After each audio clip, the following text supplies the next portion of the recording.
University మంచి భవిష్యత్తు కోసం తెలుగు విద్యార్థులు ఇష్టపడే యూనివర్సిటీ. కాల్ 9059052378 9059052379.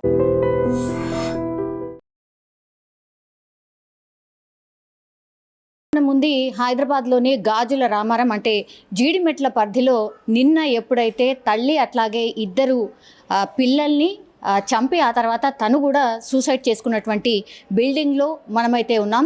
ఇది సహస్ర హైట్స్ అనేటువంటిది గాజుల రామారంలో ఉన్నటువంటి ఒక అపార్ట్మెంట్. అసలైతే ఏం జరిగింది ఏంటి అని కనుక్కునేటప్పటికీ చాలామంది ఇక్కడ ఉన్న వాళ్ళు కూడా ఎవరు కూడా మాట్లాడే పరిస్థితి లేదు. మనకు తెలుసు, ఇటు చూడండి ఒక్కసారి, ఇటు సైడ్ ఇళ్ళే ఉన్నాయి, ఆ తర్వాత ఇటు చూస్తే కూడా మొత్తం అపార్ట్మెంట్సే ఉన్నాయి. ఒక్కసారిగా ఈ నివాస ప్రాంతాల మధ్యలో పిల్లల్ని తల్లి కొడళ్ళతో అంటే కొడవళ్ళు అంటారు కదా, షార్ప్గా కొబ్బరి బొండాలు కొట్టే కొడవళ్ళు ఉంటాయి కదా, అట్లాంటి షార్పెస్ట్ కొడవలితో ఆమె ఇద్దరి పిల్లల్ని నరికి చంపేసింది. పిల్లల వయసు కూడా కేవలం 10 సంవత్సరాల లోపే. సో ఇద్దరి పిల్లల్ని చంపడం, ఆ తర్వాత తల్లి పైనుంచి కిందికి దూకేయడం అయితే జరిగింది. ఒక్కసారిగా నిన్న జరిగినటువంటి ఈ సంఘటనతో అయితే పూర్తిగా ఇక్కడంతా కూడా ఒక భయానకమైన వాతావరణం అయితే నెలకొంది. అయితే ఈ ఇన్సిడెంట్కి సంబంధించి అసలు ఏం జరిగింది ఏంటి అనేది ఈ బిల్డింగ్లో ఉన్న వాళ్ళు ఏమైనా చెప్తారో ఏమో అని అంటే ఎవ్వరు కూడా మాట్లాడే పరిస్థితి లేదు. అట్లాగే కింద మనకు చూడొచ్చు ఒక సైలెన్స్ వాతావరణం కనిపిస్తోంది. ఎవరంటే ఎవరు కూడా మనకు కనిపించట్లేదు. ఇక్కడ క్లియర్గా మనం చూడొచ్చు, ఇది 5 ఫ్లోర్డ్ బిల్డింగ్ అనమాట. వీళ్ళు మనకున్న ఇన్ఫర్మేషన్ ప్రకారం అయితే వీళ్ళు ఉంటుంది 204 అంటే జీవి రెడ్డి, వాళ్ళ హస్బెండ్ పేరు కూడా. సో ఎప్పుడైతే ఈ ఇన్సిడెంట్ జరిగిందో ఈ 2nd ఫ్లోర్కి సంబంధించి అంటే ఈ మెట్ల మార్గం ద్వారా వెళ్ళాలన్నా లేదంటే లిఫ్ట్ మార్గం ద్వారా వెళ్ళాలన్నా కూడా ఇక్కడ ఎవరిని కూడా ఎలో చేయట్లేదు. అండ్ 5 ఫ్లోర్స్ బిల్డింగ్, ఫ్లోర్కి 4 మాత్రమే అపార్ట్మెంట్స్ ఉన్నాయి. ఆ అపార్ట్మెంట్లోనే 204 అపార్ట్మెంట్లోనే ఈ ఇన్సిడెంట్ అయితే జరిగింది. పూర్తిగా మనం చూడొచ్చు, ఈ బిల్డింగ్ 5 ఫ్లోర్స్ బిల్డింగ్ కాబట్టి పిల్లలు ఇక్కడ చుట్టుపక్కల ఉన్నటువంటి ఒక స్కూల్లోనే చదువుతున్న పరిస్థితి. కానీ ఇప్పుడు మనం చూస్తే మాత్రం ఎవరంటే ఎవరు కూడా కనిపించట్లేదు అండ్ ఎవరు మాట్లాడడానికి కూడా ఇష్టపడట్లేదు. ఇక్కడే మనం చూడొచ్చు, నిన్న పడిపోయిన తర్వాత కూడా ఇదంతా కూడా వాష్ చేసిన పరిస్థితి, ఇంకా కూడా ఈ బ్లడ్ స్టెయిన్స్ మనం చూస్తూ ఉన్నాం. అంటే ఇక్కడ పైనుంచి ఆమె కిందికి దూకినటువంటి పరిస్థితి, ఇవే బ్లడ్ స్టెయిన్స్ మనకు క్లియర్గా చూడొచ్చు. ఇవన్నీ కూడా ఇంకా కూడా పోనటువంటి పరిస్థితి. అంటే ఇక్కడ పైనుంచి కిందికి దూకేసిన పరిస్థితి అయితే కనిపిస్తోంది. ఇంకా కూడా ఈ ముందర బిల్డింగ్స్ కనిపిస్తున్నాయి, అటువైపు బిల్డింగ్స్ కనిపిస్తున్నాయి. అందరూ కూడా బయటకు వచ్చి చూస్తున్నారు, బట్ ఎవరు కూడా మాట్లాడడానికి ఇష్టపడట్లేదు. యాక్చువల్లీ రీజన్ ఏం చెప్తున్నారంటే మనం చూడొచ్చు, పక్కన కూడా ఒక లేడీ బయట నుంచి చూస్తున్నారు కానీ ఎవరు కూడా మాట్లాడే పరిస్థితి లేదు. ఒక భయానకమైన వాతావరణం అయితే కనిపించిన సిచ్యువేషన్. ఎందుకంటే ఇవన్నీ కూడా నివాస ప్రాంతాలు కాబట్టి ఈ ఇన్సిడెంట్లో ఏం జరిగింది ఏంటి అని కనుక్కున్నప్పుడు యాక్చువల్లీ ఈ మదర్ ఎవరైతే ఉన్నారో ఆమె కొంత హెల్త్ ఇష్యూ ఉంది తనకి. అంటే ఈ కళ్ళు ఏవైతే ఉన్నాయో ఆ కళ్ళకు సంబంధించి ఏదో ఇష్యూ ఉంది, అందులో తనకు కళ్ళు కనిపించవు. అదే జీన్స్ వాళ్ళ ఇద్దరు పిల్లలకు కూడా వచ్చింది. అంటే 3-4 నెలలకు ఒకసారి కూడా ఈ కళ్ళు కనిపించకుండా పోవడం, వాళ్ళ ట్రీట్మెంట్ కోసం హాస్పిటల్స్ చుట్టూ తిరగడం, మానసికంగా కూడా తనకు బాగుండట్లేదు. అంటే ఎక్కువగా ఆలోచించి నాకు వచ్చిందే మళ్ళీ మా పిల్లలకు కూడా వచ్చింది, అసలు ఇంకా నా వల్ల కావట్లేదు. ఈ ఇష్యూలని భార్యాభర్తల మీద తరచుగా గొడవ ఉండేదట. అయితే ఒకానొక టైంలో చాలా టైమ్స్ వాళ్ళ హస్బెండ్కి ఈ ఇష్యూ చెప్పినప్పుడల్లా కసురుకోవడం, తిట్టడం ఇలాంటివి చేసేవాటాడు.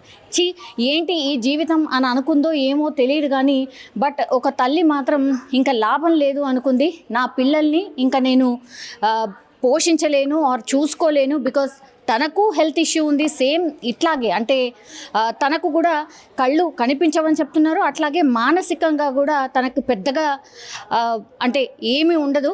అయితే ఈ మదర్కి మానసికంగా ఇష్యూ ఉంది ఒకటి, ఆ తర్వాత పిల్లలకు కూడా హెల్త్ ప్రాబ్లం ఉంది కాబట్టే వాళ్ళని చూసుకోవడం ప్రాబ్లం అవుతుంది అనేసి కూడా ఇంకోటి కూడా వినిపిస్తోంది. సో వాళ్ళని అత్యంత దారుణంగా వేట కొడవలి అనుకోండి లేకపోతే కొడవలి అనుకోండి, పిల్లలు పారిపోతున్నా సరే తీసుకొచ్చి మరీ లాగి మరీ నరికి చంపేసినట్టుగా చెప్తూ ఉన్నారు. ఆ తర్వాత వాళ్ళిద్దరు చనిపోయారు అని నిర్ధారణ చేసుకున్న తర్వాతనే ఈ బిల్డింగ్ పైనుంచే దూకినటువంటి పరిస్థితి అయితే కనిపిస్తోంది. అత్యంత విషాదకరమైనటువంటి ఘటన. యాక్చువల్లీ మరి తను నిజంగానే ఏమనుకుందో, మనసులో ఏమనుకుందో కానీ సూసైడ్ లెటర్లో కూడా ఓన్లీ మా హెల్త్ ఇష్యూస్ వల్లనే నేను చనిపోతున్నాను, నేను చూసుకోలేకపోతున్నాను, ఫ్రీక్వెంట్గా డాక్టర్ దగ్గరికి వెళ్ళాల్సి వస్తోంది, సో నాకు ఉంది, నా పిల్లలకు కూడా అదే వచ్చింది, నేను తట్టుకోలేకపోతున్నాను అంటూ తాను సూసైడ్ లెటర్లో రాసినట్టుగా కూడా పోలీస్ అఫీషియల్స్ చెప్పినటువంటి సిచ్యువేషన్ అయితే కనిపిస్తోంది. ఇక్కడ ప్రస్తుతం అయితే సైలెంట్. నిజంగానే అంటే ఎవరైనా సరే ఒక అపార్ట్మెంట్లో ఇంత పెద్ద ఇన్సిడెంట్ జరిగినప్పుడు మాత్రం ఎవరైనా ఇట్లాంటి సిచ్యువేషనే మనకు కనిపిస్తోంది అనుకోవచ్చు. మానసికంగా యాక్చువల్లీ తనకు కూడా బాగుండదు. అంటే ఆలోచించి తనకు కూడా మెంటల్లీ కొద్దిగా అంటే యాంగ్జైటీ, డిప్రెషన్ ఇట్లాంటివి కూడా ఉన్నట్టు కూడా చెప్తున్నారు. ఎవరితోనూ కూడా పెద్ద మింగిల్ కాదు, బయటికి రాదు అనేటువంటిది కూడా చెప్తున్నారు. అయితే చాలా చిన్న పిల్లలు ఉన్నారు కాబట్టి ఆ పిల్లలకు కూడా ఆ తల్లికి ఉన్నటువంటి ఇష్యూయే వాళ్ళకు కూడా ఉండడం. మరి ఇది జనరల్లీ అంటే చాలా అంటే హెల్త్కి సంబంధించిన ప్రాబ్లమ్స్ చాలా డిఫరెంట్గా ఉంటాయి. ఇది కూడా కొత్తగా వింటున్నటువంటి ప్రాబ్లం అనుకోవచ్చు. ఎందుకంటే ఆ తల్లికి ఐస్ కనపడవు. అంటే కొంత ట్రీట్మెంట్ చేసుకుంటేనో డాక్టర్ దగ్గర కొన్ని డ్రాప్స్ వేసుకుంటే కానీ కనిపించవు. అట్లాంటిదే వాళ్ళ పిల్లలకు కూడా రావడంతో తట్టుకోలేకపోయింది. అందుకని ఆత్మహత్య చేసుకుంది, వాళ్ళ పిల్లల్ని చంపేసి అనేటువంటిది చెప్తూ ఉన్నారు. అయితే ప్రస్తుతం అయితే ఇక్కడ ఎవరూ కనిపించట్లేదు. బట్ ఈ ముగ్గురు బాడీస్ను కూడా ప్రస్తుతం అయితే గాంధీ హాస్పిటల్కి తరలించారు. అక్కడ పోస్ట్ మార్టం తర్వాత వాళ్ళ నేటివ్ ప్లేస్ వచ్చేసి ఖమ్మంలో దగ్గరలో ఉన్నటువంటి ఒక గ్రామంగా చెప్తున్నారు. సో ముగ్గురిని కూడా అక్కడికి తరలించడం అయితే జరిగింది. ఒక్కసారిగా ఈ ఇన్సిడెంట్ చూసిన తర్వాత, విన్న తర్వాత మాత్రం ఈ చుట్టుపక్కల వాళ్ళు కూడా పూర్తిగా పానిక్ అయిపోయిన సిచ్యువేషన్. అట్లాగే తాను ఒక సూసైడ్ లెటర్ కూడా రాసింది, 6 పేజీల సూసైడ్ లెటర్. ఇప్పుడు 6 పేజీల సూసైడ్ లెటర్లో ఏముంది ఏంటి అని కనుక్కునే ప్రయత్నం చేసినప్పటికీ కూడా అందులో పెద్దగా ఏం లేదు. పోలీస్ అఫీషియల్స్ ఒక్కసారి వచ్చి ఈ డీటెయిల్స్ అన్నీ కనుక్కున్నప్పటికీ కూడా, సార్ ఏం జరిగింది ఏంటి అనేది మనం చెప్తారా సార్? ఏమైంది సార్? దేని గురించి అండి? అదే నిన్న ఇన్సిడెంట్ అయింది కదా సార్. నిన్న 2 పిల్లల్ని నరికేసి అమ్మాయి పైనుంచి దూకేసింది. సార్ మీరు ఏ ఫ్లోర్లో ఉంటారు సార్? నేను 3rd ఫ్లోర్. 3rd floor. వీళ్ళు ఉండేది 2nd floor. 2nd floor. Sir ఎట్లా ఉండేది? తనకేదో ఇష్యూ అని అంటున్నారు, ఏంటి సార్? అప్పుడప్పుడు మానసికంగా ఏదో ఉండేదని అంటుంటారు కానీ మరి తెలియదు ఎగ్జాక్ట్. బయటికి కూడా ఎప్పుడు రాకపోయేది ఎక్కువ. అసలు అంటే వచ్చేది అందరితోటి, కొంచెం మింగిల్ కాకపోయేది. అప్పుడప్పుడు అంటే ఏదన్నా గ్రూప్ ఈవెంట్స్ అవుతాయి, అప్పుడప్పుడు వచ్చేది కానీ అంత ఎక్కువ ఉండకపోయేది యాక్టివ్. మరి పిల్లలు సార్? పిల్లలు కిందికి వచ్చి ఆడుకునేవాళ్ళు. They are normal. కానీ ఐస్కి సంబంధించి ఏదో ఉంది అని అంటున్నారు. కాబట్టి ఇక వాళ్ళ గురించి ఎగ్జాక్ట్లీ అందరికీ చెప్పరులే కదా. అవునా? అంటే మీకు అట్లా ఏమైనా అనిపించిందా సార్? పిల్లలు అయితే అంటే ఎగ్జాక్ట్ చెప్పలేం కదండి. వాళ్ళ ఇంట్లో ఇష్యూస్ ఎలా ఉన్నాయి అనేది చెప్పలేం కదా. ఇంట్లో ఇష్యూస్ అని కాదు కానీ బయటకు వచ్చి ఆడుకునే వాళ్ళు కదా సార్? నార్మల్గా ఆడుకుంటారు. ఈవినింగ్ వాళ్ళ ఆమె తీసుకొచ్చి ఆడిపించేది. కొంచెం నెక్ పెయిన్ వస్తుంది. సో అది సిచ్యువేషన్. సో ఇక్కడున్న బిల్డింగ్లో ఉన్నటువంటి ఓనర్ కూడా అదే చెప్తున్నారు. సార్ 204 సార్ వాళ్ళ ఫ్లోర్ వచ్చేసి 204. జీవి రెడ్డి అంటే జీవి రెడ్డి మీన్స్ గండ్ర వెంకటరమణారెడ్డి. అని ఏం చేస్తారు సార్? ఫార్మాలా చేస్తారు. ఓకే. వాళ్ళతోని ఏమి ఇష్యూ లేదు. వాళ్ళు అందరు కలిసి ఉండేవాళ్ళ, అంటే హస్బెండ్ కూడా ఉండేవాళ్ళ? ఇక్కడే ఉంటారు, నలుగురు ఇక్కడే ఉంటారు. ఆయన ప్రెసిడెంట్. తనే ప్రెసిడెంటా? Oh no. ఓకే. మీకు ఎట్లా ఉండేవాడు సార్ తను? జనరల్గా మాట్లాడేవాళ్ళం అంతేగాని ఇష్యూస్ అలాంటివి మనకు బయటకు తెలియదు. ఇక్కడ ఏమున్నా సరే తనే కదా హ్యాండిల్ చేయాలి జనరల్ అయితే. అంటే రీసెంట్గానే తీసుకోండి, ఒక 1 year కూడా కావట్లేదు. Is good actually. బేసికల్లీ అందరితో పాటే బాగుండేది. మరి ఇంట్లో ఎలా ఉండేది అనేది ఇక మనకు తెలియదు. Okay sir, thank you. So మొత్తం మీద అది యాక్చువల్లీ వాళ్ళ ఫ్యామిలీకి సంబంధించి అయితే డెఫినెట్లీ ఇష్యూ కాదు. బట్ తను ఎక్కువగా మింగిల్ కాకపోవడం ఒకటి, డిప్రెషన్ ఉంది అనేటువంటిది కూడా కొంత బయటకు వస్తుంది కాబట్టి ఇక్కడ ఉన్నటువంటి బిల్డింగ్లో ఉన్నటువంటి వాళ్ళు కూడా అదే చెప్తున్నారు. అంటే కొద్దిగా అందరితో మింగిల్ అయ్యేవాళ్ళు కాదు. అండ్ ఈ బిల్డింగ్కి ప్రెసిడెంట్ కూడా వాళ్ళ హస్బెండే, అంటే గండ్ర వెంకటరమణారెడ్డి. ఆయన పేరు వచ్చేసి ఫార్మా కంపెనీలో ఆయన ఉద్యోగం చేసేవాడు. ఇల్లనే ఉంటారా సార్ మీరు కూడా? 103నా సార్? సార్ ఏమైంది సార్ అసలు? వీళ్ళు వచ్చేసి 5 years దాకా ఉన్నారు. మేము ఫస్ట్ వీళ్ళే ఆక్యుపై చేసింది అపార్ట్మెంట్లో, తర్వాత నేను ఆక్యుపై చేసిన. వాళ్ళు నాకు ఫ్రెండ్స్. ఆయన 203 అయినా వెంకటరెడ్డి చాలా పేసి ఉంటాడు. కానీ ప్రాబ్లం ఏంటంటే వైఫ్కి కొంచెం ఇబ్బంది ఉండే. ఈజ్ నాట్ స్టేబుల్, అంత కంట్రోల్ ఉండేది కాదు. మెడికల్ ఇష్యూస్ ఉన్నాయి ఆమెకి. కిడ్స్కి కూడా ఆరోగ్యం బాగుండేది కాదు. Is full of control. But కాకపోతే ఏమైందంటే వాళ్ళ మామగారు కూడా బాగా సపోర్ట్ చేసేవాడు, అంతా బాగానే ఉండేది. ఈ మధ్యన కొంచెం ఆమెకి ఇంకా ఎక్కువ ఇబ్బంది పెట్టడం స్టార్ట్ చేస్తే ఒక 6 months నుంచి వాళ్ళు ఇంకో కేర్ఫుల్ కూడా చూసుకునేటోళ్ళు. కానీ ఈ వర్క్ ప్రెషరు, పిల్లలకి ఒంట్లో బాగుండకపోవడం, ఇక అందరి మీద ఒత్తిడి పడ్డది. ఈ మధ్యలో వాళ్ళ అత్తగారు కూడా మొన్ననే ఒక 4 months 5 months దాకా ఉండేది ఆమె కూడా హెల్ప్ చేయడానికి. మనోడు కూడా మెయిడ్ని పెట్టిండి చూసుకోవడానికి ట్రై చేసిండే. కానీ ఇక ఆ ప్రెషర్లో వీళ్ళు కొంచెం అందరికీ ప్రెషర్ ఉండే, ఫ్యామిలీ మెంబర్స్కి అందరికి ప్రెషర్ ఉంది. ఈమె వాళ్ళ నా అమ్మమ్మ అనుకుంటా, నా అమ్మమ్మ నా 4 months దాకా ఉండి వెళ్ళిపోయింది. తర్వాత మళ్ళీ వద్దామని ఈ మధ్యలో ఈమె ఇట్లా చేసుకుంది. ఏం హెల్త్ ఇష్యూస్? పిల్లలకి, పెద్ద పిల్లగాడికి ఆస్తమా ఉన్నట్టుంది. ఈమెకేమో mentally she is not completely stable. అప్పుడప్పుడు బాగుంటుంది, అప్పుడప్పుడు మంచిగా ఉంటుంది. మరి ఐస్కి సంబంధించి ఏదో ఇష్యూ ఉంది? నాట్ షూర్, ఆమెకి నాట్ షూర్. ఆమెది కొంచెం ఇన్కన్సిస్టెంట్గా ఉండే, ఆమెది కూడా అన్ని ఇష్యూస్ ఉన్నాయి ఆమెకి. మరి అంత దారుణంగా చంపే అంత అంటే షీఈస్ టెరిబుల్, ఆమె టెరిబుల్గా ఉండేది. మేము కూడా చేయడం చేస్తుందా? పిల్లల్ని బాగా కొడుతుంది. అంటే ఎక్కువ బ్రూటల్గా కొట్టేది కాదు ఎప్పుడు, ఇంత డ్రాస్టిక్ ఎప్పుడు రియాక్ట్ కాలేదమ్మా. This is first time.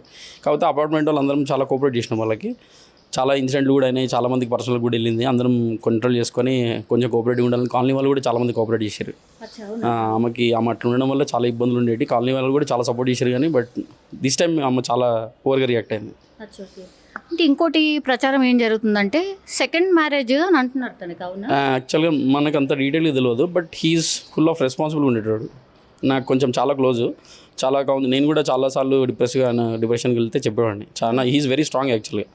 ఎవరు ఇప్పుడు వైఫ్ని ఎవరైనా జనరల్గా మెంటల్ ఉంటే హాస్పిటల్లో జాయిన్ చేస్తారు. ఆయన అట్లా కాదు. నా వైఫ్ నా దగ్గర ఉండాలని చూసుకోవాలి, కొంచెం చూసుకోవాలి. కాకపోతే ఈయన ఓవర్ కాన్ఫిడెంట్ అనిపించింది. మ్యాడ్నెస్ని కూడా కంట్రోల్ చేసుకుందాము, నేను హ్యాండిల్ చేసుకుంటే నా పిల్లలే నా వైఫ్ అని ఎక్కువ ఓవర్గా వెళ్ళడం వల్లనే ఇవన్నీ జరిగినాయి. పిల్లలు ఎట్లుంటారు సార్? పిల్లలు చాలా బాగుంటారు, అద్భుతంగా ఉంటారు. పెద్దవాడు చాలా బాగుంటాడు. వాడికి అసలు నొప్పి చిన్న తగిలిన ఇబ్బంది పడేటాడు. వానికి ఎక్కువ హిట్ అయింది. ఆ పిల్లోడు నేను కింద వచ్చి ఈ మధ్య చూసే లోపల 108కి 100కి కాల్ చేసే లోపల వాళ్ళు అక్కడ అట్లా జరిగింది. ఇక 2-3 వెళ్ళి లోపలికి వెళ్ళి భయపడ్డారు. నేను వెళ్ళి లోపలికి వాడు కొంచెం నాకు క్లోజ్ చిన్నవాడు. వాడు కొంచెం బ్రీతింగ్ తీసుకుంటే చూసిన ఇబ్బంది పడుతుండని అవి బెడ్షీట్లు అవన్నీ తీసుకొని 3-4 కలిసి తీసుకొని 108లో చూసినాం. వాడు స్ట్రెచ్చర్ మీద తీసే వరకు బ్రీతింగ్ చేసిండు 108 ఆక్సిజన్తో. ఈ స్ట్రెచ్చర్ మీద పెట్టిన 1 minute ఆ లోపలికి వెళ్ళే లోపలనే సిపిఆర్ చేసినా కూడా దొరకలే వాడు పల్స్. అది కాదు అప్సెటింగ్ ఉండే మాకు సార్. ఎందుకు సార్? అంటే కత్తులు ఏం అసలు మేము కూడా సర్ప్రైజ్ ఏంటంటే అసలు అంత పెద్ద కత్తి ఆమెకి ఎట్లా దొరికింది అనేది క్వశ్చన్. ఆమె ఎంత రూడ్ ఉన్నా ఆమె ఏం దొరికినా దొరకపోయినా అట్లా కొడుతుందని మేము ఎక్స్పెక్ట్ చేయాలి అసలు. దిస్ ఈజ్ ఆమె ఓన్ కిడ్స్ని అట్లా చేసుకుందంటే దట్ ఈస్ రియల్లీ మ్యాడ్నెస్. ఎంత భయానకంగా ఉండే చాలా. ఇప్పుడు చూసిన వాళ్ళందరూ ఆడవాళ్ళందరూ భయపడ్డారు. అసలు యాక్చువల్గా దీనికన్నా ముంగడ 4 months ముందు అందరు లేడీస్ కలిసి మాకు సపోర్ట్ ఇద్దామని కూర్చొని మీటింగ్ చేసుకుందాం అనుకున్నారు. మేము అందరం ఒక 2-3 డిసైడ్ చేసుకొని అట్లా కుదరదు, ఇది వాళ్ళ పేరెంట్స్ పర్సనల్ ఇష్యూస్ కాబట్టి వాళ్ళకి వదిలేయండి అని అన్నాం. కానీ బయట వాళ్ళు ఎట్లా రియాక్ట్ అవుతారు, ఎవరు ఎట్లా తీసుకుంటారో తెలియదు కదా. Somebody will take advantage, somebody will take some other way కదా. అందుకని మేము తీసుకోలే. వాళ్ళ తేజ అమ్మాయి పేరు, వాళ్ళ నాన్నగారికి చెప్పినాము, ఆయన హ్యాండిల్ చేసుకుంటా అన్నాడు. బట్ యాక్చువల్ చెప్పాలంటే ఫ్యామిలీ మెంబర్స్ కూడా ఫుల్ ప్రెషర్ అయిపోయింది. వాళ్ళు కూడా తీసుకునేటట్లు లేరు. అమ్మాయి చేసేది అరాచకంగా ఉండేది, చాలా ఇబ్బందిగా ఉండేది. ఎప్పుడు పార్ట్నర్తో ఇష్యూ ఉండేది. పార్ట్నర్ కూడా సపోర్టివ్ ఉండేటోడు. Everybody is no one is perfect in this world, right? So ఆయనకు కూడా కొన్ని లిమిటేషన్స్ ఉంటాయి. ఆఫీస్ ప్రెషర్, పిల్లల్ని చూసుకోవడం, మ్యాడ్నెస్ని కంట్రోల్ చేసుకోవడం అనేది ఇంపాసిబుల్. అతనికి చెప్పినాం కానీ ఆయన కూడా కంట్రోల్ చేసుకున్నాను అనుకున్నానికి కుదరలే. అంటే అత్తగారి వైపు అండ్ తన వైపు ఆయనకు అందరూ సపోర్ట్ చేసేటోళ్ళు. He is good at everything. ఇప్పుడు ప్రస్తుతానికి లాస్ట్ 6 months నుంచి కూడా ఆయన ప్రెసిడెంట్. అపార్ట్మెంట్ బాగా చూసుకునేటోడు, కాస్ట్ కంట్రోల్ కూడా బాగా చేసేటాడు. He's good, no complaints on him. ఏమంటే అమ్మాయిది అందరి మీద ప్రెషర్ అయిపోయింది. స్ట్రీట్లో ఎవరైనా డిస్కస్ చేస్తే ఆమె గురించి మాట్లాడుకుందాం అనుకుంటుంది. అట్లనే ఒక 2-3 ఇన్సిడెంట్లు అయినాయి. చాలామందికి పక్కన బిసైడ్ అపార్ట్మెంట్స్ వాళ్ళకి కూడా తెలిసింది.